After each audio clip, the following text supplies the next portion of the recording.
วันแห่งความสุขหัวข้อในมื้อนี้แมนนำด้วยความหักนำด้วยความหักในพระบัญญัติ2บทที่32ข้อ12ทรงกล่าวว่าพระเจ้ายาเวห์เท่านั้นนำพาประชาชนของตนปราศจากความช่วยเหลือของบรรดาพาต่างชาติ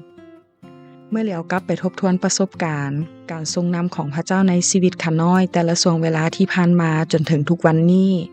พระเจ้าใช้บางวิธีในการนำหลายครั้งบอกผ่านความฝัน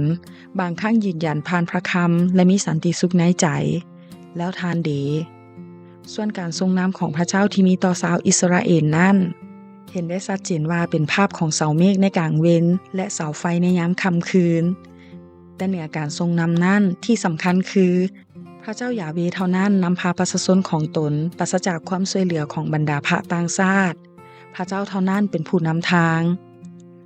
และนำด้วยความเอาใจใส่และคุ้มครองเป็นอย่างดีพระเจ้าเบิ่งแยงดังแก้วตาพระเจ้าเฝ้าเบิ่งตลอดเวลาทนุถนอมและเอาใจใส่ด้วยความหักทั้งในถิ่นแห่งแล้งกันดารและในทุกเส้นทาง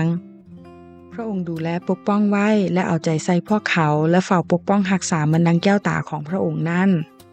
พระเจ้าทรงห่วงแหนคนของพระองค์ดังนั้นจึงบ่มีจักคนที่หลุดไปจากสายตาของพระองค์ได้พระเจ้านำพาดังนกอินทรีพระเจ้าอุ้มสู้ด้วยปีกอันทรงฤทธิ์เหมือนดังนกอินทรีตัวหนึ่งได้สอนลูกๆของมันให้บินไปกางปีกของตนออกไว้รอหับลูกๆนั้นไว้อย่างปลอดภัยได้ทั้งได้ปกป้องคุ้มครองและรักษาชนชาติอิสราเอลบ่ให้จมลงได้จงก่อปีกของพระเจ้าเอาไว้แล้วบินไปตามทางของพระองค์เหมือนดังเพลงที่ว่าข้าจะโบยบินไปสู่ฟ้าด้วยเสรีภาพองค์พระวิญญาณเมื่อพระองค์ทรงนำข้าไปใจข้าพร้อมเฮ็ดตามพระทัยในวันนี้ข้าขอบพระคุณโปรดรู้ไว้ว่าพระเจ้าจะนำชีวิตของเฮาให้สูงขึ้นบ่แม่นให้ต่ำลงขอคิดจงเหลียวไปเบิ่งอดีตว่าพระเจ้าได้นำมาอย่างใดแล้วเบิ่งไปข้างหน้าว่าจะได้รับการทรงนำต่อไปเช่นกันเพราะพระเจ้าจะนำทางไปอย่างต่อเนื่องตามคำสัญญาในเอสยาห์บทที่48ข้อ17ว่าเฮาคือพระเจ้ายาเวห์พระเจ้าของเจ้าเด้ออยากสั่งสอนความดีและชี้ทางเดินให้เจ้าจงก้าวไปอย่างมั่นใจคือกับท่านมาร์ตินลูเทอร์กล่าวว่าเฮาบ่ฮู้เส้นทางที่พระเจ้านำแต่เฮาฮู้จักผู้ที่นำทางนั้นเป็นอย่างดีซึ่งก็คือพระเจ้านั่นเองฉะนั้น